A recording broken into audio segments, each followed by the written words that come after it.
Hello student, आज 10 सितंबर 2020 को हमारा अगला टॉपिक है इनकम। तो इनकम के बारे में जानना बहुत ज़रूरी है क्योंकि इनकम पे ही इनकम टैक्स लगता है। किसी पर्सन की इनकम पे, किसी कंपनी की इनकम पे इनकम टैक्स लगता है, ठीक है। प्रॉपर्टी की इनकम पे इनकम टैक्स लगता है। तो ये जो है section 2 part 24 under income tax act 1961 के अंडर में आता है, ठीक है। तो हमको ये जानना जरूरी है कि इनकम में क्या क्या चीज़ें इंक्लूड होती हैं। तो इनकम में पहला इंक्लूड होता है प्रॉफिट एंड गेन्स, किसी भी टाइप का प्रॉफिट, किसी भी टाइप का गेन्स, ठीक है। प्रॉफिट तो हो गया बिजनेस से और गेन्स हो गया प्रोफेशनल इनकम से, जैसे लॉयर, डॉक्टर वगैरह, इनकी इनकम को इनकम नहीं कहते, इनकी इनकम को गेन्स कहते हैं। इस पे लग जाएगा। सेकंड है डिविडेंड। डिविडेंड में बताइए क्या होते हैं। अगर हम किसी कंपनी के शेयर्स में इन्वेस्ट करते हैं तो उससे जो हमको इनकम होती है, जो हमको रिटर्न मिलता है, वो डिविडेंड होती है, तो उस पर भी टैक्स लगता है। फिर तीसरा है voluntary contribution received by a trust. अगर कोई ट्रस्ट है, ठीक है, जैसे अपना बरनाला ट्रस्ट आ गया, तो अगर कोई ट्रस्ट है तो उस ट्रस्ट से हमको जो कॉन्ट्रीब्यूशन रिसीव हो रहा है, मतलब ट्रस्ट को बहुत सारे लोग यहाँ पे, जैसे कोई किसी ने डोनेशन दे दिया, किसी ने सब्सक्रिप्शन दे दिया, या मेंबरशिप फीस आ गई, ये सारे कॉन्ट्रीब्यूशंस होते हैं, ये एक ट्रस्ट रिसीव करता है, ठीक है। तो देखो इसमें voluntary contribution received by a trust. Voluntary का मतलब जो भी उसके मेंबर वगैरह जो भी उसको पेमेंट कर रहे हैं वो अपनी इच्छा से कर रहे हैं, इसलिए इसको वॉलंटरी कॉन्ट्रीब्यूशन बोला गया है। Voluntary contribution received by a trust are included in the definition of income. तो ये जो वॉलंटरी कॉन्ट्रीब्यूशन होते हैं, जो भी उनको मिल रहा है इनकम, वो उस ट्रस्ट की इनकम में इंक्लूड कर दिया जाएगा और उस पर टैक्स लग जाएगा, ठीक है। अगला पॉइंट हमारा आता है the value of any perquisite or profit in lieu of salary taxable under section 17 part 2 part 3, ठीक है। तो देखो the value of any perquisite. अब परक्विजिट क्या होते हैं, जैसे किसी पर्सन की सैलरी है तो सैलरी में उसको कुछ भत्ते मिलते हैं, उनको हम अलाउंसेस कहते हैं। वो जो होते हैं अलाउंसेस, वो होते हैं कैश फॉर्म में, ठीक है। और उसके अलावा उसको कुछ और बेनिफिट्स मिलते हैं, जैसे कि कंपनी ने उसको कार दे दी, कंपनी ने उसको फ़ोन दे दिया, कंपनी ने उसको घर दे दिया रहने के लिए फ्री में, ठीक है। कंपनी ने उसका जो है इंश्योरेंस वगैरह पे कर दिया, ठीक है। ऐसे बहुत सारे एक्सपेंसेस कंपनी अगर उसको पे कर देती है तो उनको हम परक्विजिट बोलते हैं। तो जो परक्विजिट होते हैं उस पर्सन के लिए तो फ्री के हो गए ना, तो गवर्नमेंट उस पर टैक्स लेती है, और वो इस इनकम टैक्स एक्ट 1961 के अंडर सेक्शन 17 पार्ट 2 पार्ट 3 में आते हैं, ठीक है। तो देखो बेटा, इनकम की डेफिनेशन में जिन जिन पॉइंट्स को मैंने टिक किया है वो तो आपने पढ़ने हैं, जिनको मैंने कट किया है वो नहीं पढ़ने हैं, ठीक है। अगला हमारा पॉइंट आता है 5th point, any special allowance और बेनिफिट। अलाउंस अभी आपको बताए भत्ते, ठीक है।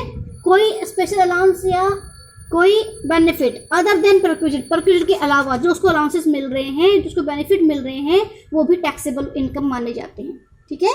उसके बाद है any allowance granted to the assessee either to meet his personal expenses at the place where the duties of his office or employment of profit are ordinarily performed by him। तो कह रहा है अगर कोई कंपनी अपने किसी employ के, किसी ऑफिसर के प्लेस पर, जहाँ पे या तो वो मतलब कि किस प्लेस पर जहाँ पे उसका ऑफिस है या जहाँ पे वो एम्प्लॉय है, ठीक है, वहाँ से अगर वो काम कर रहा है तो उसके सारे एक्सपेंसेस वो पे कर रही है, कुछ उसके पर्सनल एक्सपेंसेस को पे कर रही है कंपनी, ठीक है। जैसे उसका रेंट पे कर दिया, जहाँ पे वो रहता है उसका रेंट पे कर दिया, उसके ट्रांसपोर्ट अलाउंसेस, मतलब उसका आने का खर्चा दे दिया, किराया दे दिया उसको, ठीक है। तो ये सारे खर्चे पूरा कर रहे, तो ये भी उसके लिए इनकम होगी, जो कि ये तो फ्री का मिल रहा है उसको, इसलिए इसको इनकम मान के इस पर टैक्स लगा दिया जाता है, ठीक है। उसके बाद है वैल्यू ऑफ एनी बेनिफिट और एमेनिटी, ठीक है। बेनिफिट का मतलब जो उसको बेनिफिट मिल रहा है, एमेनिटी का मतलब जो उसको सुविधाएं मिल रही हैं। Weather convertible into money or not obtained by a representative assessee, ठीक है।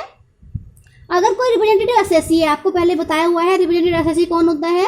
तो अगर कोई रिप्रेजेंटेटिव असेसी है, वो अगर कोई बेनिफिट, कोई एमेनिटी अगर रिसीव कर रहा है और वो फ्री में है, चाहे वो मनी में कन्वर्ट हो सकती है चाहे नहीं हो सकती है, तो उसकी वैल्यू फेयर मार्केट वैल्यू के अकॉर्डिंग उस पर टैक्स लगा दिया जाता है। फिर है, ठीक है, फिर है the profit and gains of any business of banking. अगर कोई कंपनी बैंकिंग का बिजनेस कर रही है, ठीक है, चाहे वो क्रेडिट की फैसिलिटी दे रही है, मतलब चाहे उधार पैसा दे रही है, फाइनेंस का काम कर रही है, carried on by a cooperative society with its member, ठीक है। अगर कोई कोऑपरेटिव सोसाइटी अपने मेंबर के साथ मिलकर बैंकिंग का बिजनेस कर रही है तो उसको जो प्रॉफिट हो रहा है, जो गेन्स हो रहा है, वो भी टैक्सेबल हो जाएगा। The value of any benefit or perquisite whether convertible into money or not obtained from a company, ठीक है, either by director or by a person.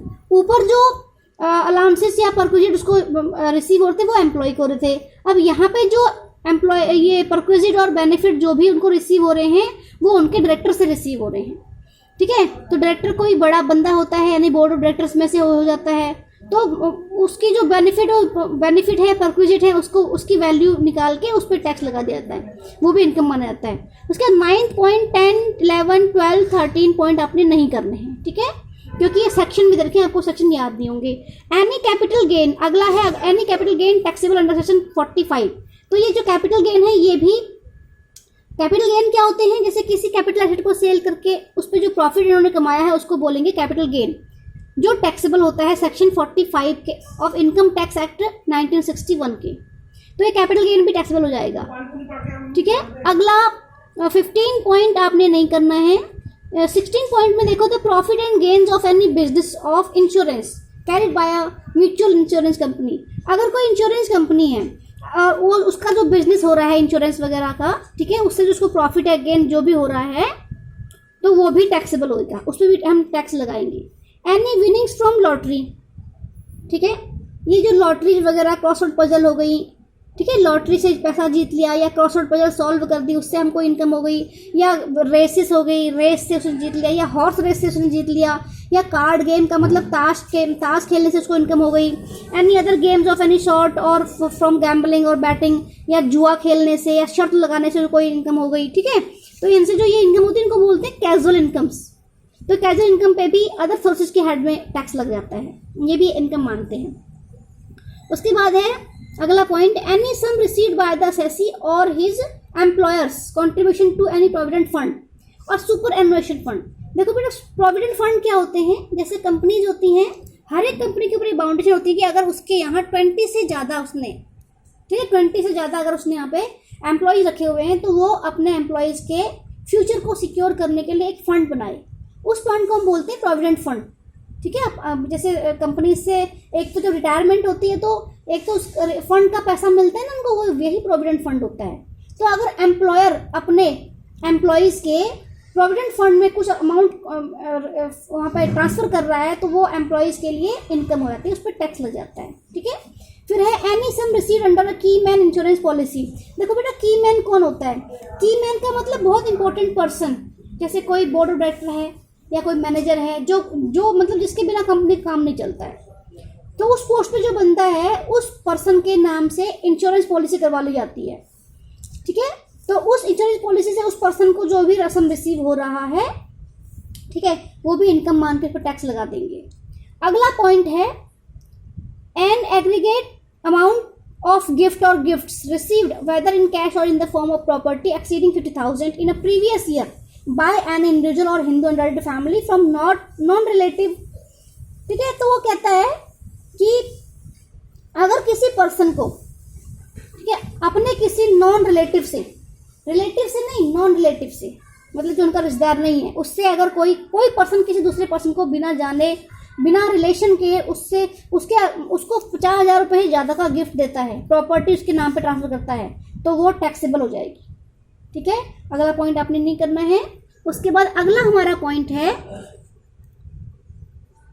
22 point आपने करना है। इसमें देखो, any consideration for issue of shares by a closely held company as exceed the fair market value of shares, ठीक है। अगर कोई कंपनी अपने शेयर्स की वैल्यू से ज़्यादा, ठीक है, ज़्यादा के शेयर इश्यू कर रही है और उसके बदले में उसको पैसा मिल रहा है, कैश मिल रहा है, तो उस पर टैक्स लग जाएगा। फिर आपने अगला पॉइंट नहीं करना है, उसके अगला पॉइंट नहीं करना है, उसके अगला पॉइंट नहीं करना है, उसके अगला पॉइंट नहीं करना है, और हमारा लास्ट पॉइंट आता है एनी कॉम्पनसेशन और any other payment referred in section 56। Section 56 जो है वो सारा अदर सोर्सेज में आता है बेटा, ठीक है। सेक्शन 56 कोई भी पार्ट है इसका, वो अदर सोर्सेज की इनकम में आता है। तो कोई कॉम्पनसेशन, कोई पेमेंट अगर उसको मिल रही है एसएससी को, तो वो भी उसकी अदर सोर्सेज की इनकम हो जाएगी, उस पर टैक्स लग जाएगा। ठीक है बेटा। उसके बाद है फीचर ऑफ इनकम पे देखो, फीचर ऑफ इनकम में ये आपने सिर्फ पढ़ना है, ठीक है, इसके नोट नहीं बनाने, नोट्स यहीं तक बनाने हैं ऊपर इनकम के, ठीक है। तो देखो फर्स्ट है डेफिनेट सोर्स। इनकम टैक्स के अकॉर्डिंग इनकम एक डेफिनेट सोर्स से होनी चाहिए, चाहे वो सोर्स कहीं से भी है, चाहे वो सैलरी का है, चाहे वो हाउस प्रॉपर्टी का है, चाहे वो रेंटेड इनकम का है, चाहे वो कैपिटल गेन का है, ठीक है, वो डेफिनेट होना चाहिए source. Income must come from outside. उसके बाद इनकम जो है हमेशा बाहर से आनी चाहिए, मतलब किसी जो सोर्स ऑफ इनकम है वो बाहर का होना चाहिए। जैसे हम हमारा सैलरीड पर्सन है तो सैलरी हम अपने एम्प्लॉयर से लेते हैं ना, हाउस प्रॉपर्टी है वो अपने किराएदार से लेते हैं, ठीक है, बिजनेस वाला जो है बिजनेस वाले अपने कंज्यूमर से लेते हैं, तो ये सारी सोर्स ऑफ इनकम बाहर से होनी चाहिए। फिर है टेंटेड इनकम। देखो ये टेंटेड इनकम इंपॉर्टेंट बहुत है। इनकम अर्न लीगली और इलीगली रिमेन्स इनकम। वो क्या कह रहा है कि इनकम चाहे लीगली कमाई गई है चाहे इलीगली, वो इनकम ही रहती है, and it will be tax according to the provision of the act, ठीक है। और इस पे इस 1961 एक्ट के अकॉर्डिंग, इनकम टैक्स एक्ट के अकॉर्डिंग उस पर टैक्स लगा दिया जाता है। Assessment of illegal income of a person does not grant him immunity from the applicability of provision of the act. तो ऐसी इनकम को, किस इनकम को, जो इलीगल इनकम्स होती हैं और जिसपे गवर्नमेंट टैक्स लगा रही है, ठीक है, उनको हम टेंटेड इनकम कहते हैं। फिर है diversion of income versus application of income, ठीक है। देखो diversion of income means that a part of the income or whole of such income does not reach the assessee, ठीक है। इस बात से कोई फर्क नहीं पड़ता है कि इनकम चाहे एक छोटे छोटे पार्ट्स में उसके पास पहुंच रही है, जैसे पर मंथ उसको सैलरी मिल रही है, या फिर होल मतलब पूरे साल की सैलरी इकट्ठी मिल रही है, इससे कोई फर्क नहीं पड़ता उसको, ठीक है। It is diverted to some other person due to some legal obligation, whether application of income means after receiving income spending it, ठीक है। और एप्लीकेशन का मतलब क्या है कि भाई इनकम रिसीव होगी, उसके हमने उसको स्पेंड भी कर दिया, खर्च भी कर दिया, तो the amount paid by a person to his step mother out of rent of property which he has inherited under the provisions of will from his father is diversion of income. But if there is no such provision in the will, he promises to pay some money to his stepmother, it is application of money, ठीक है। तो इससे कोई फर्क नहीं पड़ता कि आपकी इनकम का डाइवर्जन हो रहा है या एप्लीकेशन हो रहा है, आपको टैक्स देना ही पड़ेगा। तो देखो डाइवर्जन में क्या हो गया कि अगर कोई पर्सन अपनी सौतेली माँ को जो है अपनी प्रॉपर्टी में से जो रेंट आ रहा है उसका आधा हिस्सा देता है, क्योंकि उसके फादर ने ये सब अपनी विल में, अपनी विल का मतलब अपनी वसीयत में लिख के गया है कि भाई इस प्रॉपर्टी से जितना रेंट आएगा वो आधा उसकी स्टेप मदर को जाएगा। तो ये तो हो गया डाइवर्जन ऑफ इनकम। लेकिन अगर विल में ऐसा कुछ भी नहीं लिखा हुआ है और फिर भी वो अपनी स्टेप मदर को पेमेंट कर रहा है, ठीक है, तो ये हो गया एप्लीकेशन ऑफ इनकम, मतलब उसने अपनी इनकम को कैसे खर्च किया है। फिर है टेम्परेरी और परमानेंट इनकम, जो है टेम्परेरी भी हो सकती है, परमानेंट भी हो सकती है, उस पर टैक्स लगेगा ही लगेगा। फिर है reimbursement of payment made on behalf of others. उसके बाद क्या है, रेम्बर्स का मतलब वापस करना, ठीक है, जो भी पेमेंट, जैसे कि असेसी ने अपने किसी भी, जैसे एक कंपनी का मालिक है, उसने अपने एम्प्लॉय से कुछ पेमेंट कर दिए, कुछ एक्सपेंसेस पेमेंट कर दिए और बाद में उसने उनसे उसको रिम्बर्स भी करवा लिया, मतलब वसूल कर लिया उससे, ठीक है। तो any amount received as reimbursement of any payment of expense made on behalf of any other person is not treated as income. तो इस रिम्बर्समेंट को हम इनकम नहीं कहेंगे, क्योंकि उसने पहले वो अमाउंट खर्च कर दिया है, उसके बाद उसने वो उससे लिया है, इसलिए कोई इनकम नहीं हुई है इसको रिम्बर्समेंट को हम इनकम नहीं मानेंगे। उसके बाद है डिस्प्यूट रिगार्डिंग द टाइटल। अगर इनकम के टाइटल में कोई प्रॉब्लम आ रही है तो उससे रिलेटेड रूल देखो। In case a person is receiving some income but his title to such receipt is disputed, it will not free him from tax liability, ठीक है। The recipient of such income has to pay tax. तो अगर वो income तो उसके पास आ रही है लेकिन उसको ये नहीं पता कि भी पांचों हेड्स में से हमारी कौन सी इनकम है, तो ये सिर्फ यही कारण नहीं हो सकता कि वो अपने टैक्स लायबिलिटी से बच जाएगा। टैक्स लायबिलिटी उसको फिर भी पे करनी ही पड़ेगी, ठीक है।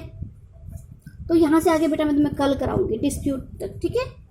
ये सारे नोट्स बना लेना अपने साथ साथ में, क्योंकि इनकम के ऊपर एक 10 नंबर क्वेश्चन आता ही आता है, तो आपने इसके क्या बनाने हैं, नोट्स बनाने हैं। मैं फिर कुछ टाइम बाद तुम्हारी एक क्लास लगाऊंगी किस पे, जूम ऐप पे, फिर मैं पूछूंगी किसने कितना किया है, उसके अकॉर्डिंग आपकी असेसमेंट लगाई जाएगी, नंबर लगाए जाएंगे, ठीक है।